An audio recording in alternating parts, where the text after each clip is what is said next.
Recording now, so we are good to go. Back in here. Okay, are you able to see the dashboard? Yes. Okay, perfect. Just want to make sure after I navigated away, I didn't lose screen share capabilities. So when you guys get set up with your access, you'll have a login ID. This will be your home page that you'll land on. The primary thing that I want to highlight out of the gate for you guys so you know is that there is some built-in support for you. So up here under the support screen, and I'm going to actually refresh and re-log in because I've been sitting in this for a while and I may have been timed out after my last training. But there is two different support features that are embedded and built into this resource. One is under the support page here. You can click on this and go to our support portal. And then that will take you to a specific site that we've set up that is support for the online tools. Stephen? And everything related. Yes. Hi. Yes. There's a request for you to make the screen bigger if possible. Through Teams. I'm gonna jump in and help Stephen because it is kind of hard. So if you guys are on Teams and you guys have that little, there's a little 3 dots across. If you'll click on the 3 dots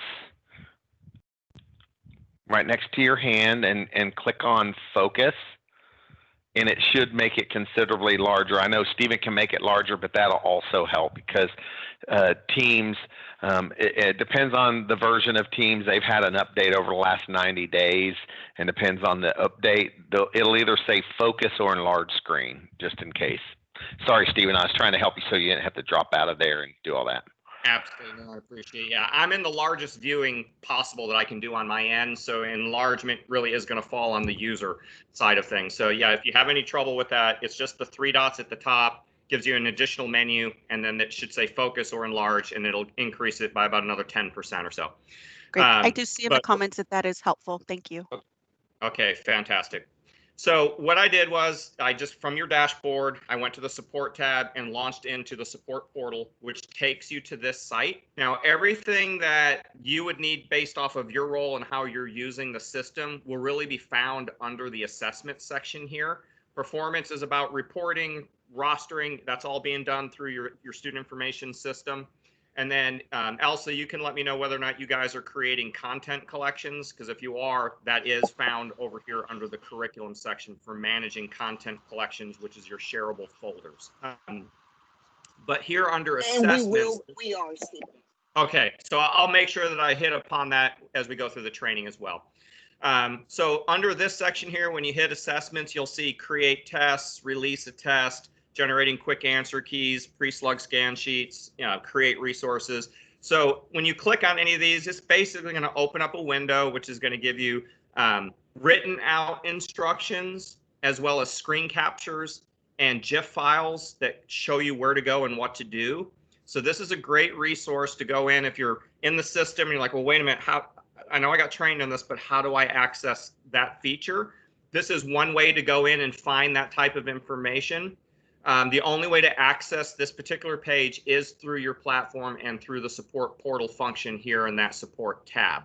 The other way to get support in platform to help you while you're working is over here on the bottom right hand corner. I know sometimes when I screen share, the image gets cut off here, but you should see a little tab that says walk me through.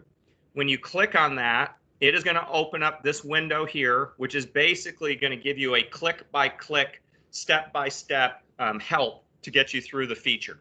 The Itematica features are going to be found here under the supplemental materials.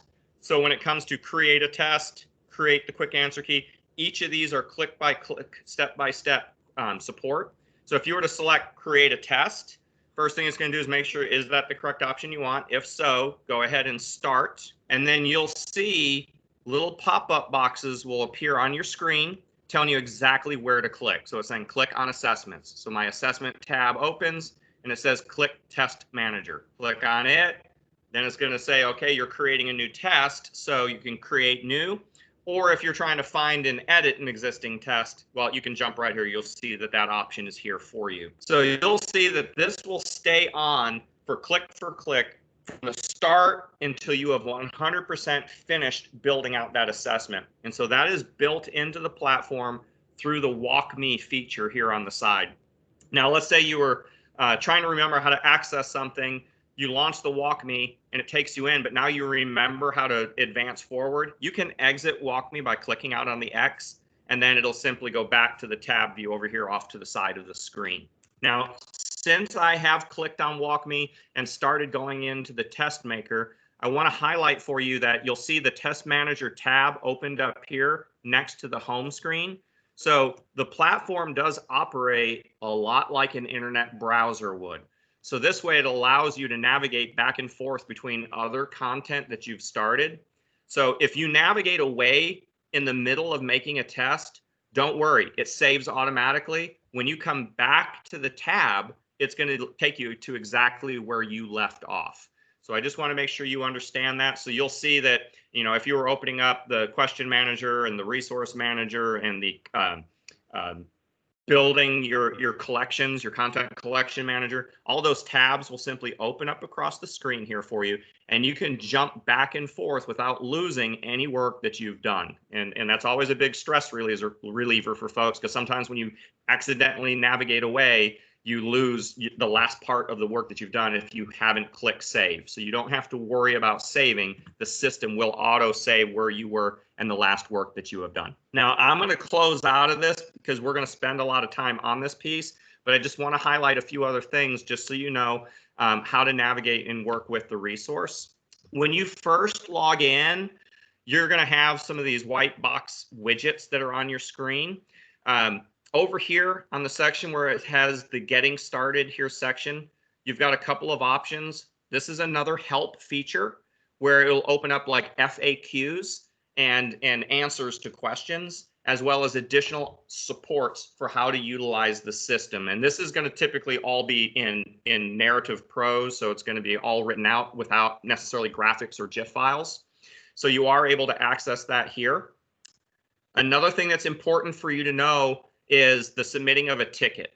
So you can submit a ticket to our tech team from the Walk Me, or you can submit a ticket from the support tab. So up here in the support portal, you'll see submit ticket.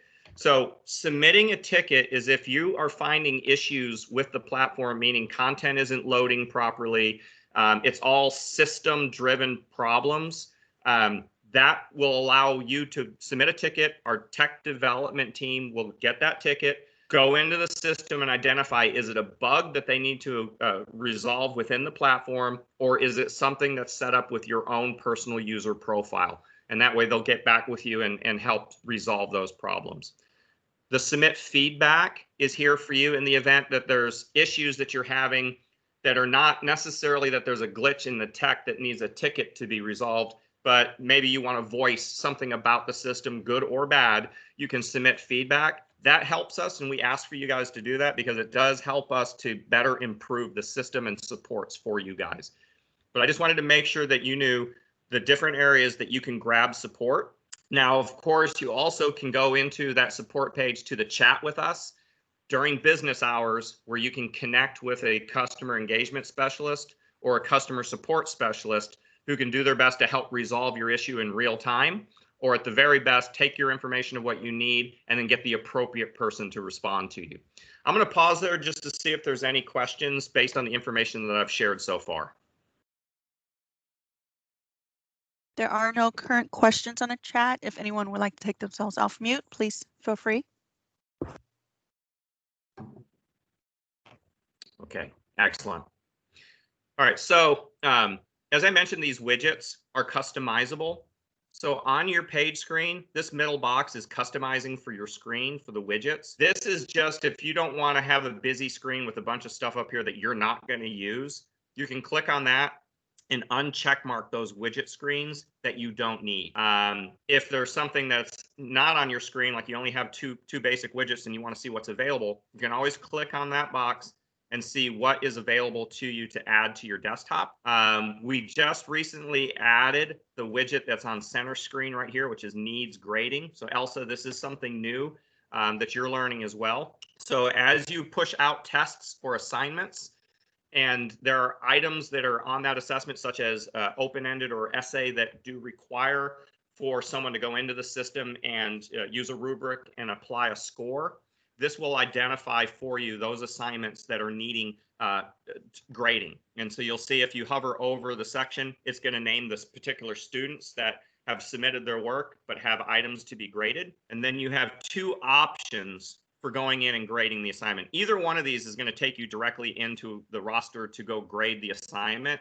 The difference between the check mark and the grid is the check mark is going to take you to that assessment and the items that need to be graded for those students, and you can go in and get all those students graded. And when you submit and finalize your last test or each test, it's going to take you back to your home page. If you're using the griddable icon here, what it's going to do is take you into that test manager just like we were in, but when you exit out, it's going to leave you in the student tracker, which is the grade book and the assignment manager window, which just means you would have to navigate back to this screen if you want to go back and pick the next test, or you would source the text through the gradebook. So with this, as I mentioned, it takes you into that same functionality. Since I'm not grading anything, it's not going to take me back to the student tracker. But when I exit out, oh, I'm sorry, it does, even though I didn't submit the test. So this is the student tracking section. You'll see I've got that new tab here opened up for student tracking because I've launched into a new section of the platform. And across the top are all the tests that you've built and released for students. And so if you already knew which ones require grading, you could just click on that assignment and go into grade here in the window here. But it's a lot easier to go back in from the home screen, use the check mark, so that way you can keep coming back and grab the next test because it's listed for you here. So it's just kind of an ease of use function. So this is a new capability that we just rolled out. And then we have a couple of more widgets that we'll be rolling out over the next few weeks. If anything that comes in new to the system after you've logged in, you'll get an alert through the WalkMe that says, here are some new features. And then you can use the WalkMe to give you the click-by-click to highlight and show you what the new feature does. So these are some just great built-in tools to support you. So as I mentioned, I'm going to exit out of the student tracker here that I don't need open for the demo purposes. As I shared when we were in the portal, that for Itematica, outside of your content collections, which are the shareable folders that you're uploading the test into to release, everything you're going to do is going to happen right here within this assessment tab. So when I click on this, it's going to open up and it's going to give you several options. You have your resource manager, question manager, then you have a test manager as well as a test blueprint manager. So if you have various blueprints that you use for different building of assessments, those can be uploaded and sourced within the system and used to guide the building of your assessments. The test manager is where you're going to source the item bank and build the tests. But I do want to make you aware that you have a resource manager and a question manager. The resource manager is if you're using any type of multimedia resource as a part of the test, such as a graphic organizer or a passage that's separate from the item. If you're leveraging an audio or a video file, those are things that you can upload into the platform via the resource manager. They can be tagged to the specific TEAC that it's being used for. It also can be tagged to any specific accommodation if you're creating or loading this resource to support a 501, 504, or an IEP student. So that's what the resource manager is about, is uploading content that's either stored on your computer, housed on the internet, or a link that you're trying to attach to. The question manager is if you have authored items that you use for benchmark assessments or EOCs that you guys want to create into a producible format through the platform, either print or in an online interactive, you would go into the question manager to create a new question or find ones that you have already loaded to make edits on. So I'm just going to quickly highlight the question manager piece because I know that there's a lot of you who have authored or created content that you want to curate and include with your benchmarks. You'll see this format consistently throughout the Itematica building and assignment releasing, in that we give you a step-by-step, a 1, 2, 3, 4, 5 steps to follow. So when it comes to the question manager, naturally you need to identify what you're creating and give it a name. Then if you wish to attach or embed a multimedia, apologize, my dog in here is getting feisty, and attach that file document into here, then you can just go into the add resource, and then what it'll allow you to do is map that resource to the subject area, grade level, and TEAC, and then attach it into the item here. So you'll see that you've got your core competencies laid out. So language arts, math, science, and social studies are available for you. When you expand on any of these, just so it kind of orientate you guys to know what you do have access to for language, English language arts reading, you have kindergarten through 12th grade items. For mathematics, you're going to have the same K through 12, and then science, it's going to be 3 through 12, and social studies 1 through 12. All you do is expand on the subject area, pick whatever grade level that you're trying to grab content from, and it'll expand that grade level. You'll select that grade level subject, like reading or language arts, right, between the two style of the TEACs. And then this is where, if I've uploaded URLs, PDFs, or text files or multimedia files, I can go and select this. And over here in the open box, if I select text and I have uploaded a variety of passages or other texts, it'll list them. Now, I have not uploaded a bunch of text, so I don't have that to show. If I've dropped in any PDF files, I click on PDF, it'll open up all PDF files that I've uploaded for 4th grade language arts. And then I had loaded a PowerPoint at one time, so it'll list PowerPoint or Excel. So whatever it is that you loaded and tagged and named and labeled will appear here under your resource manager by grade level and subject area. I'm going to pause just to see if there's any questions that have dropped into the chat, or if anyone wants to ask a question now about what I've just shared. There are no questions in the chat. Thank you. Thank you, Heidi. So once I've selected whatever resource I want to add, I would just click the add button, and then what it will do, I'm just going to exit out, it would drop that resource here in this section. It would label it, and what I named it, and it'll be there knowing that it's added and ready to be used when I release this item. Step 3 is the question, identifying the question type and creating the question stem. So you do have the ability to create essay, open response, select one, select many, griddable for math. You can see the variety of choices. Now, in my demo account, I don't have 100% of the different response types listed, but we are also adding technology enhanced response types like drag and drop and draw a line, things like that, that you can author in the platform, as the system does support all of those TEI, technology enhanced item formats. But once I select, I'm just going to grab select many as an option for doing a star mirrored type question build. Once I've selected the question type, then I can go in here and author the question stem. So this functions very much like a Word document. I've got my font styles, bolding, enlarging, italicizing, and doing all that, indenting, paragraphing. But what's nice is for the other content areas, if I'm creating math equations, I can typeset the math formulas in line with my word problem, so it can mirror star, and I can do the same with chemistry and biology questions. And if I wanted to embed into the actual question some type of multimedia support, maybe it's an illustration, maybe it's a video file or an audio file of something that I think is germane to the question, you can do so here as well. You're able to embed and incorporate that right into the problem. And then ultimately, you would map it to the standard. So you just select on your standards tab, add standard, pick your subject area and grade level that you were working with. And then because I do demonstrate across the country, you would not have all this listed, and yours is going to be the most current TEACS bank. And then you select your bank, and then you can go in and expand on all those TEACS and supporting standards, the focus and supporting. You simply, whatever you check mark, once you hit add, that's what you're coding that content to, that it'll be sourced. Now, the reason why you want to tag it is that if you wanted to go back later and find something based off of skill that it's associated with, then you can sort by TEAC and find that content by TEAC. So that's why we want to make sure that you're tagging it based on loading it to what type of skill set you're trying to support. And then also, if you were going to use any type of reporting from our platform, which you're not, it'll be reportable because we know what TEAC it's sourced for.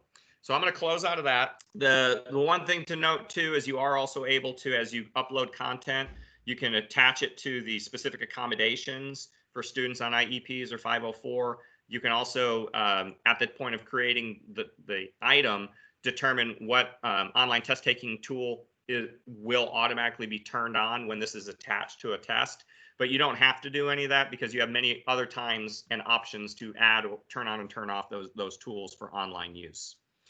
The other thing is if you save the question, but you have not changed the status of the question, you will always have the ability to find it and look it up, but you will not have the ability to find it when you're creating a test to release it, because you do have to move that item to a finalized status so that means that it's no longer in the creation process, it's the ready to consume process.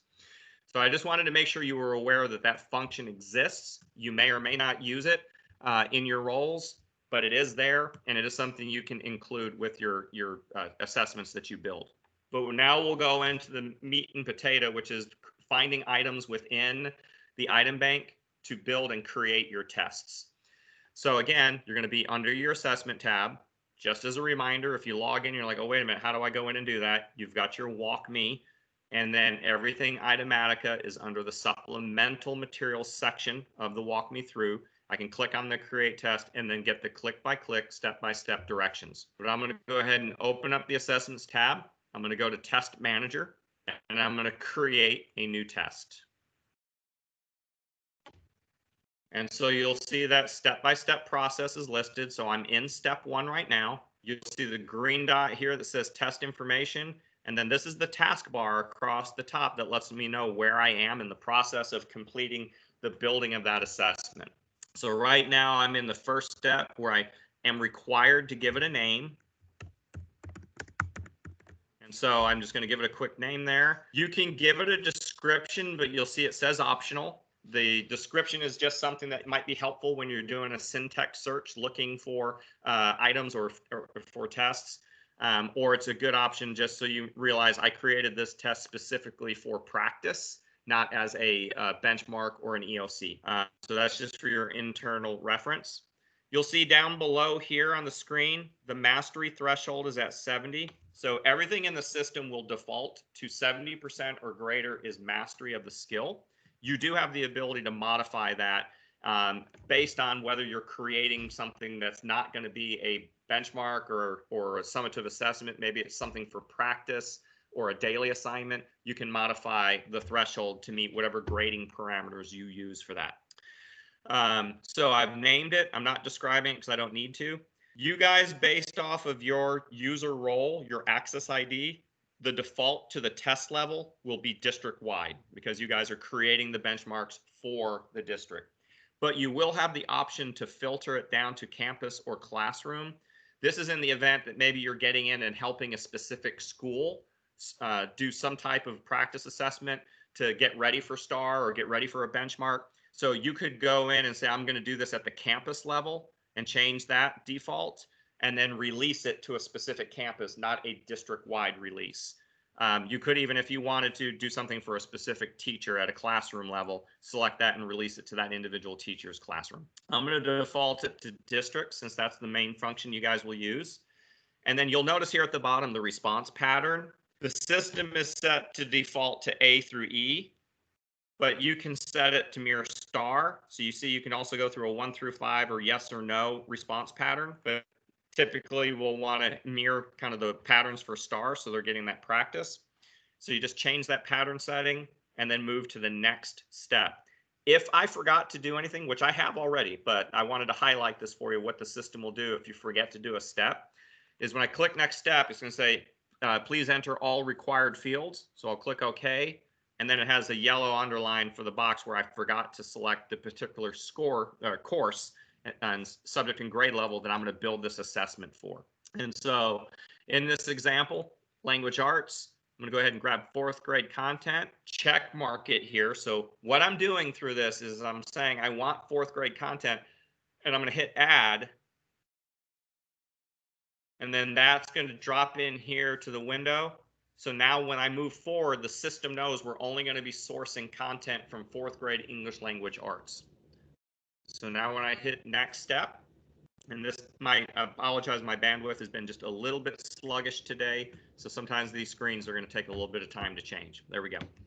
So you'll notice up here on the toolbar, I'm at the next dot and it's now green. I can navigate back to the test information from here if I wanted to change the pattern or I wanted to rename it, or I decided I do want to give it a description. And then I can jump back up here to the select questions by simply clicking on those green dots. So even if I'm all the way over to the almost final step or on the finalizing step of the process, and I decide I want to go back and make a change to any of this, I can click on those green dots, leave where I was, go in and make that update, and then simply jump right back to where I was, and I will not have lost any information of that incomplete section that I was working from and left. That's the beauty of the system in the sense that you don't lose your work. So what you'll see now is under here for my selection, I've got the 4th grade listed up here in my filter or search field. Sorry. Yes. There is a question if that is the same option for Spanish. That is correct. You have Spanish and English options within the item bank, and then you're able to filter between I want to look at Spanish only or English only, or I want to look at both based on if you're doing dual language. So the filter option up here is simply adding, you can filter and add a whole bunch of other choices and they'll just appear across the top here, but nothing's going to change. I'm going to say nothing, let's use proper English here.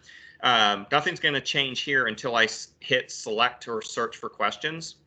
One of the #1 things that we hear from our customers that buy it, they went through training, then it maybe takes a week or two before they finally get into the system, and then they're calling us going, I'm adding everything in, but nothing's changing. And it's because you've got to remember, you've added it to your filter, but you haven't told the system to go look for it.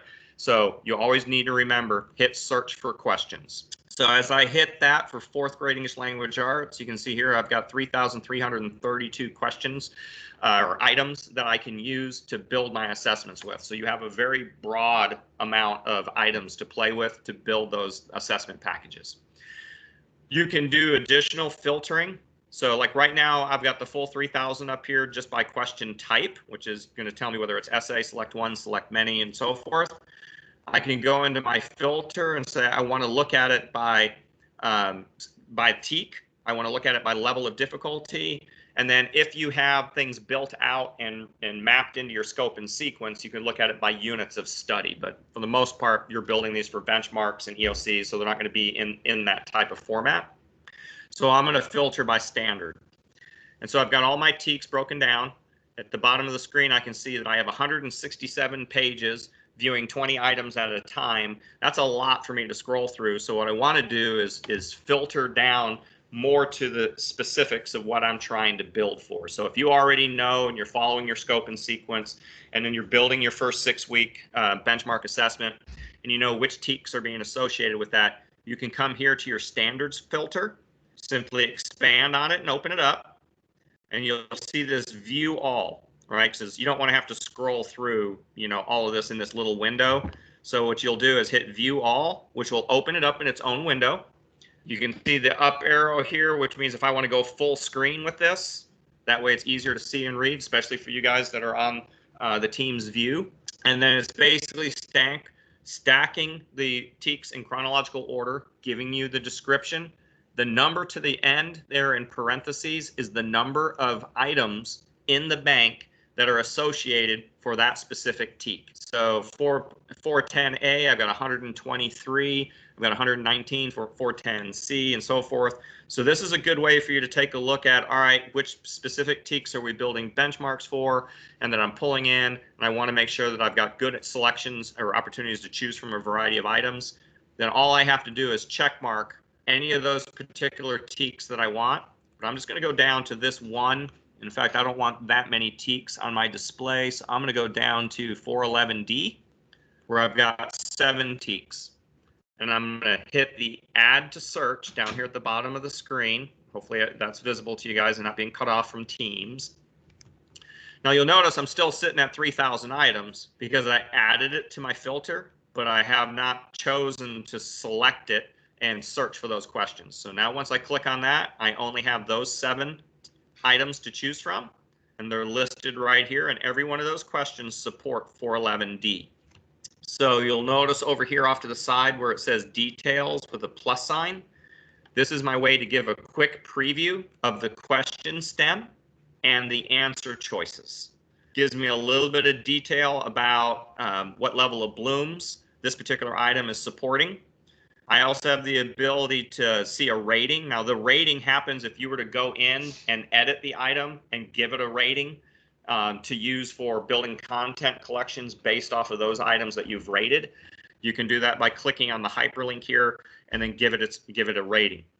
And we're going to go into this hyperlink here in a second and discuss what that offers you. But I do want to first show that if you wanted to see it in a printable view, then you would simply click over here on the preview.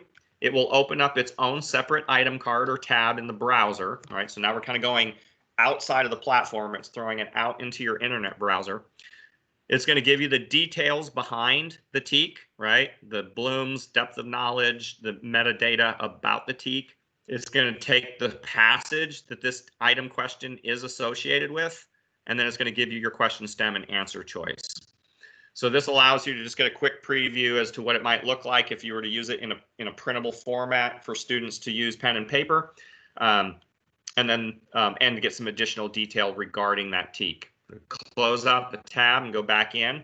So let's say you like this item, but maybe you were looking at a star release for this particular teak, and star now says that the item needs to have italics or an additional underlining because you got firefighters underlined. Whatever the case may be, you can click on the hyperlink, the underlined item code for that teak, and then that's going to take you into that question manager view that we were looking at earlier for authoring. But now it's going to serve as an editing purpose to where you would copy this item. So you'll notice here that it's got the Certica name, and none of those editing fields are open here where the text box is. And that's because you cannot alter the original and save it back down into the file, right? Because those are proprietary property of the item bank. But it does allow you to go up here to these tools where you see your home, your refresh, you've got like create a new item and then copy. So if I were to copy this, it's then going to open it up, and I apologize if my internet is causing error issues on this, but what it'll do is it'll copy this item. It'll change it to where it says copy of cert 18, so forth.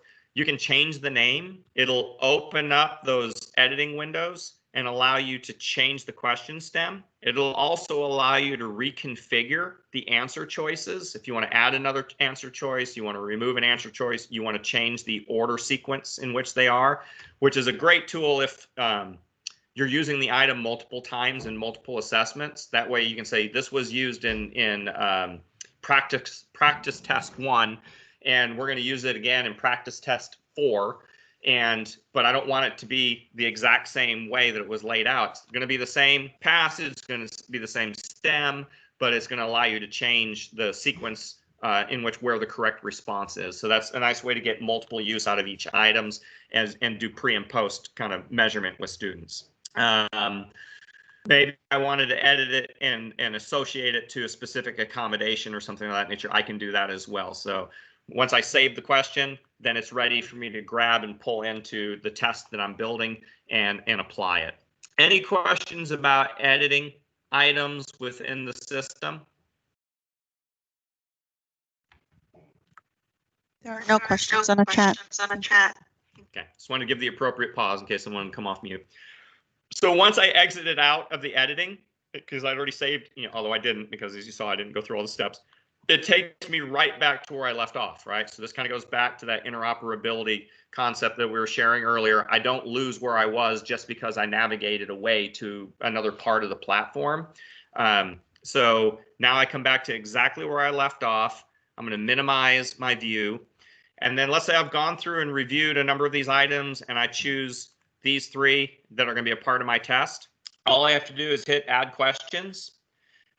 Now you have 2 options. If these are going to be the only 3 items that you're going to grab and put into this, maybe it's a bell warmer or an exit ticket type assessment, then I could go ahead and just hit next step. It's going to carry those items over. But if I'm wanting to go in and then do another filter and look for other teaks and grab other items, I would just hit add questions. You'll see up here, it tells me that those questions have been added. I'm still on the screen. So now I can go back in and expand on my standards and pick some more TEKs. Or I can go in and say, I want to find my TEKs based off of different passages. Maybe I've got some favorite passages I want to use and build items against. So then what I could do is go ahead up here at the top. I can X out any of my filters. I'm leaving my main one, which is 4th grade language arts. Go ahead and hit search again to get the full 3,000 back out there. I can come down to, I'm going to minimize my standards window, resources and passages. So when I expand on that, it's going to tell me here I've got 227 different passages that I can choose from that's going to support these TEKs. That means multiple items per passage. So if I click view all again, that way I can get a nice view. I'm going to go full screen. You'll see here I can preview any of those, the passage by clicking the view screen. I've got the title set up over here. And then if I've got this filtered where it's looking at both English and Spanish items, the passage will have SP at the end that are for my Spanish titles. And then without an SP, those are your English titles. And then again, the parenthesis number at the end is the number of items that are associated with that passage. But those items are going to be multi-TEK. In some cases, there may be multiple items that share the same TEK with the passage, but in most cases, those are going to be different TEKs that I could pull in and use based off of that passage being selected. So over here, I've got the amazing flower with 21 questions. I'm going to go ahead and add that to my search. And again, you'll notice I'm still looking at my 3,000 because it's in my filter, but I haven't said let's search for those questions. So when I click on that, now I can view those 21 questions, those 21 items that are associated with that one passage, but these are the different TEKs that comprised of to support that passage. So then I can go in and start previewing the different items that I want to leverage and then check mark and grab those and pull them into my assignment. So maybe I'll grab this one, and I'm going to add those questions. I get my confirmation at the top of the screen, and I feel like that's everything that I need, and I'm ready to advance. Just go to the next step. Now, again, just to remind you, if I forgot to do anything here, it's going to stop and tell you you've got to complete all information. When you click on that, it'll take you where what you forgot to do, right? So everything was complete and ready to go. You'll notice now I'm in the third step of building the assessment. I could jump back to those questions if I realized, no, I want this to have more than 5 questions.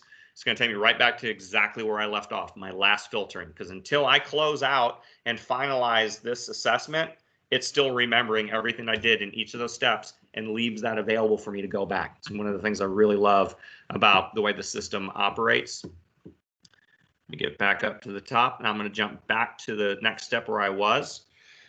So what you're seeing on your screen here is the opportunity for you to determine what is the weighted value for scoring criteria of each item. So you have the option to say, I'm just going to distribute the points equally across the items to a value of 100%. Or I'm going to go in and apply specific points to the specific questions based off of if it's a bonus question, or because the level of difficulty, you get this one correct, I'm going to give you a higher percentage. So you get to control how that is, or you can simply distribute it across 100 points. This is also the opportunity for you to decide what order sequence are the items going to be in on the test. And so by clicking on showing the level of difficulty in blooms, allows you to see that, okay, in this sequence, my level of difficulties are 2 and 3, but maybe I don't want my 3 earlier in the test. I want it to be the last question. So you can just drag and drop and change the order sequence of those items. And that way it's all 2s and then it comes to 3. Right, I'm having a little bit of trouble with my drag and drop on my mouse. You can also preview the items here again in case you were building this, you took a break, you left, you came back, and you're like, well, wait a minute, let me remind myself of which items I chose. You've got your preview here with the plus sign. And then if you click on it and go, oh, no, that's not what I want, you can delete that item from here as well. And then you can refresh the item in the screen. This add instructions piece is going to pop up in a variety of places when you're building tests and assessments, and even when you're building items. This is simply going to be a point where if you want to add within this item specific instructions that a student will see when they open up that item, it'll create a call out box that allows that information to be shared with the student. The best place really for the add instructions is at the releasing of the test versus at the item level. And I'll share with you why as we get there a little bit deeper. But this is also your first opportunity to preview what the test is going to look like in both the online and the print formats. So when I click the preview button, it opened it up to show me what is it going to look like for the student when they log in to access it in the online. And then I can click through each one of the questions to get a sense of, what is it they're going to see and what type of interaction type are they going to have with that. And I can also preview it in the printable view format. And so in the printable, the name that I gave that test, that's going to be the first page because that's the cover page. And then it's going to go into the passage or the text that's associated with the items that I had chosen, their answer selections. And then in this situation, I had a kind of a dual text selection. And this is, when you produce this in the printable booklet forms. And every time you click on the preview, it also lets you see this middle tab, which is that the system will also generate a quick answer key that you can use in the event that, let's say you are going to have students take the test from reading it and holding it in a print form, but you want the students entering their response online, but you don't want them to have to go back through the assignment in the online and click their answers. You're able to use this quick answer key that they can log into on their device in Classroom and simply enter their response and then submit their completed assignment, and then the system will auto grade those items. And then those grades can be transferred over to your data warehouse and systems that you're using for reporting and analytics. So the system does this automatically. You don't have to choose, do I want a quick answer key? Do I want a pre-slug, and go back in and create those? It's being generated at the same time as you're authoring your test and the assignment that you're generating. I'm going to pause for any questions in the chat or anyone wants to come off mute. There are no questions in the chat. All right, excellent. So now I've completed the order sequence. I've previewed it. I feel like this is what I want to use and push forward. So naturally, I go to my next step. You'll see you have your previous step here as well. If you forget about clicking on the dots up here, you can toggle back. I'm going to click next step. Yes, I'm ready to advance. Now, this is just a quick check stage as you're building the assessment, because as I mentioned early on, it defaults to 70% for mastery. But if you wanted to change that, this is where you could change it for this particular assignment. You can also turn off, enable, or disable, the different performance bands, change what is the pass-fail level. Again, that's for you to determine based on if you're using this for a grade with students in the classroom. Otherwise, you're fine. You're using the default with the 70%. You just go ahead and hit next step. And it's always going to ask you, are you sure? That way, in case you made a mistake and hit next step and didn't mean to. And so here at the final stage, this is where I can go back and view the answer key. This is going to open up the printable version of the answer key that I can just preview. I can go ahead and preview the online version again, if I want to take a final look at what it looks like. Excuse me. And I can finalize the test. So if this is ready for me to say I'm ready to go and start pushing this out into our content collections and share for release, then I would just hit the finalize test, and then the rest of those dots turn green. And you'll see that I can create a printable version. I could literally just click here and say I'm going to start creating the printable version. If I want to generate a pre-slug scan sheet for this, I can click here and get the pre-slug scan sheet set up for it. Or I can just go ahead and say I'm going to release this test, which means now I'm getting ready to actually determine when and to whom this test is going to be given to. So when I click on that, It's going to take me back into a window like what we've been in before with the 1, 2, 3, 4, and 5 for the steps. And you'll see we even have this little button here that says you need help assigning. You can click on that and it'll give you kind of like the walk me through click by click, step by step on how to release the assignment. Or you can jump down to the walk me through and do the same there. So the first thing you'll see on the assignment details is the name of the test that was generated or the type of assignment that it is. Grading periods and information is here for you.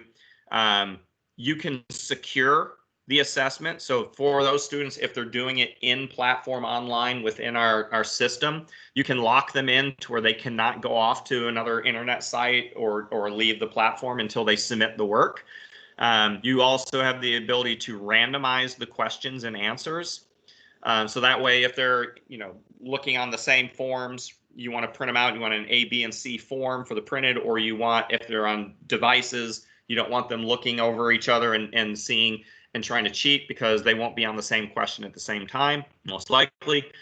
And then you have other filtering options that are available here for allowing students after they submit their assignment to see how they did or not. So you have those parameters here. The second step, this is on the basis of if you're creating this for online use and you have students that are on 504s and or IEPs that require certain tools to be enabled, then you can go ahead and turn those on here. Or you can just turn on all the tools for all students or leave them all off. One of the nice features that we have, I'm going to jump back to the home page and go into the student tracker to highlight this for you, is for students who are on accommodation in the student tracker section. Once all the students are rostered in, and see, when I left there before, I was in the thing, and it took me right back to where we last left when we were in the student tracker. For students that are on special accommodations, you'll see I have a tab here on the top of my screen that says accommodations. When I click on this, it opens up my roster and I can turn on text to speech where it's automatic in the system, where it'll recognize the student identification number. So anytime I release something out to where that student is involved, because of their 504 or their IEP that requires text to speech, it'll automatically turn that on. I don't have to worry about going through that step or process when I'm releasing the test for those students. So if I'm releasing it and for the general population, they don't need text to speech, I'm not going to enable anything. I'm going to move on, but the system will enable text to speech for those students who have that in their accommodations. I'm going to pause to see if anyone has any questions about that and the accommodations.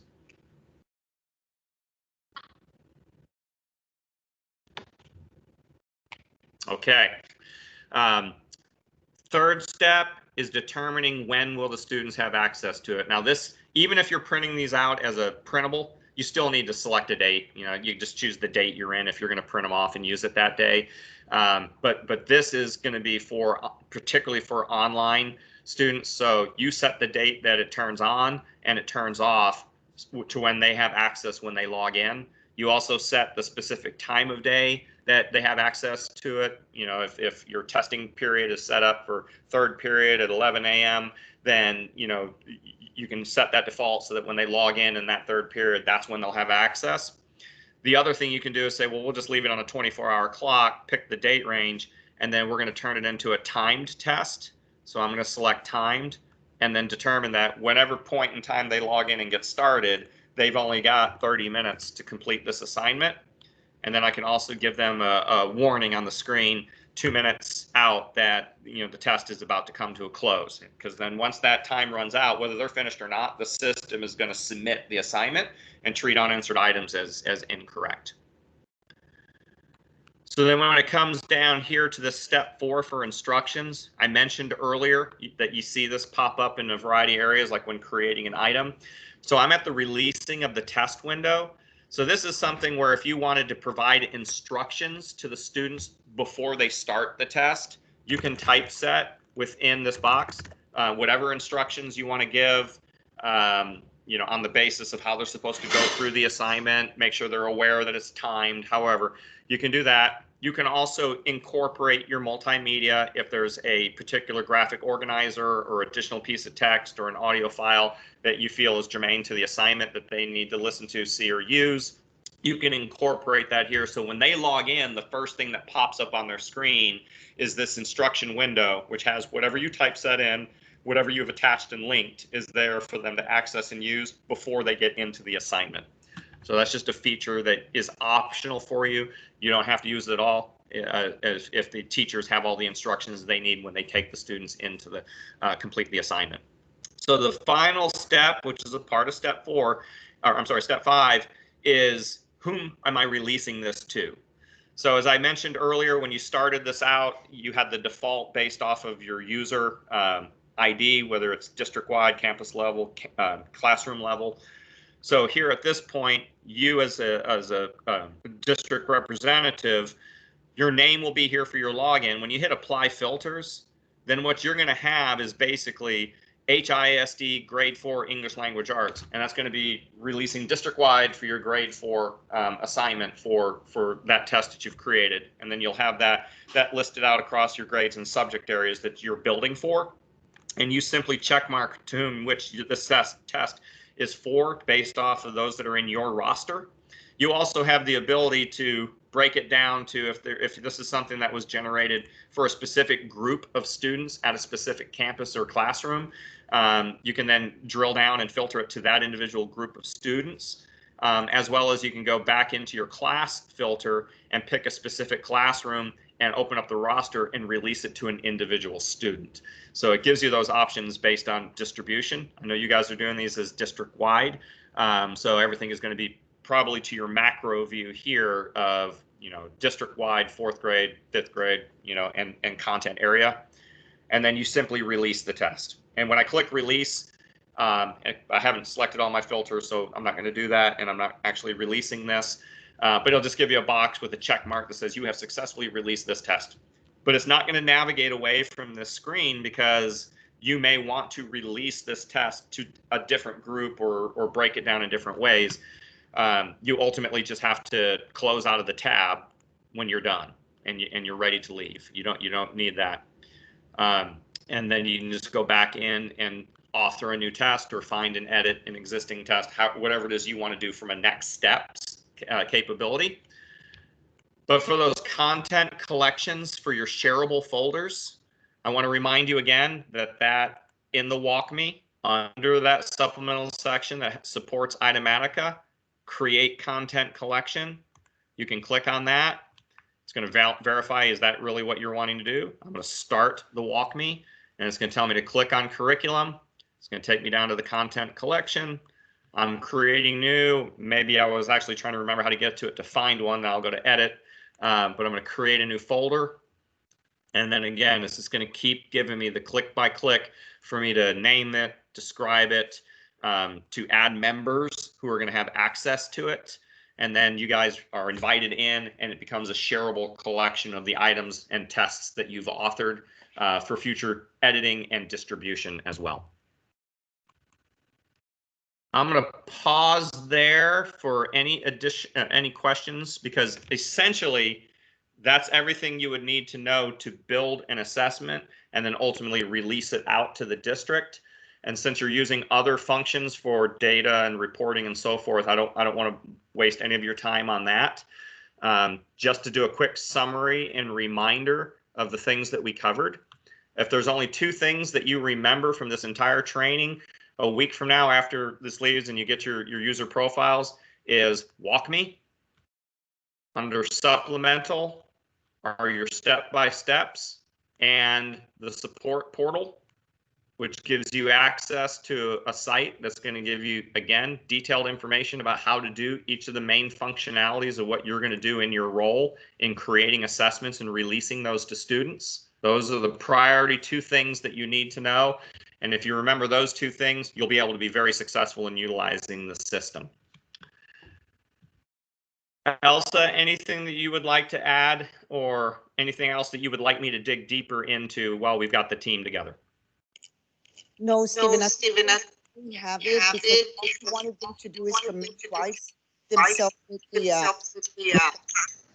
and how to need help. Where would they go to? You were cutting up on me. Can you restate that? Yes. Let me see. Can you hear me now, Stephen? Yeah, I'm hearing you right now.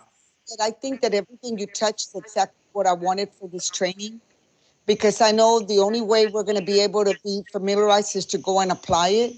Yes. But I agree with you. What I want them to know is, in case you can't remember, at least where to go to get support that walk me through. It's an awesome feature to have. Absolutely. And again, keep in mind during normal business hours from 8 a.m. to 5 p.m., we do have support personnel that are available to answer questions. So if you do end up going into the support portal and go onto that page, you can go to the contact us and chat with and or get into an online conversation with a support person. So you have that ability to go in and reach out to us. During business hours, we have a small team of professionals that are ready there to support you. If they're all busy helping someone, then there'll be an option to leave a message, and they're very responsive in getting back to you.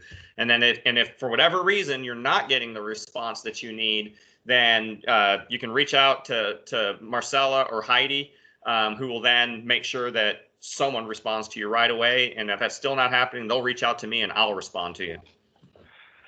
Yeah, and Stephen, I know you've mentioned that. Stay right where you're at on that getting started on the support site. I know that he's mentioned this a few times, but that Itematica getting started, you know, for some that may or may not have their login credentials yet, Stephen did complete a video. He will get that posted so that you can follow along, but there's quite a bit of information within there for wherever you want. So we all know that we all go home and try to peel back the onion a little deeper and learn a little bit more, but these are some great things. So Elsa, if you can just get us a list to Heidi and Marcella, and then we can kind of work through and get that taken care of through our tech department, okay? Yes, I'm going to go ahead and submit that as soon as we're done. Marvin, I'll submit those names to Stephen, Marcella, and you. I'll include you in the email. And I think there was another question that came up. I think it's by Kirby. When it comes to the item bank, is there a bank that is not already in on track? That's a great question. You know, Itematica, we partner with two groups. One is Certica and one is KDS. And one of the things that so the answer is yes, we have another one, but the one that was purchased by HISD, you know, specifically to, you know, Ms. Gardia's and Elsa's group, was this, and it was to support some of the initiatives that we are identifying way back almost a year ago. And obviously we all know that things have changed dramatically. So the goal would be for you guys to continue to march down the path of using this, not only for benchmarks and assessments, but it could also work in conjunction with some of the other important departments. So Elsa, I don't know what else we would need to cover there, but you guys have access to these 65,000+ questions, you know, and basically, you know, in the grade levels that they were able to purchase. So. And I agree with you, Marvin. I think we have enough. Like you said, as long as we provide them with a number where they can call for support, where to go on the computer. I think from here, if we need further training, I will make sure to contact Marcella. Awesome. No, that sounds great. And Elsa, I hope you guys have a great day. I do have, I'm just running a titch behind on another call I have to jump on, but there's other people running it. But I wanted to say thank you. We do appreciate and want to say I know you guys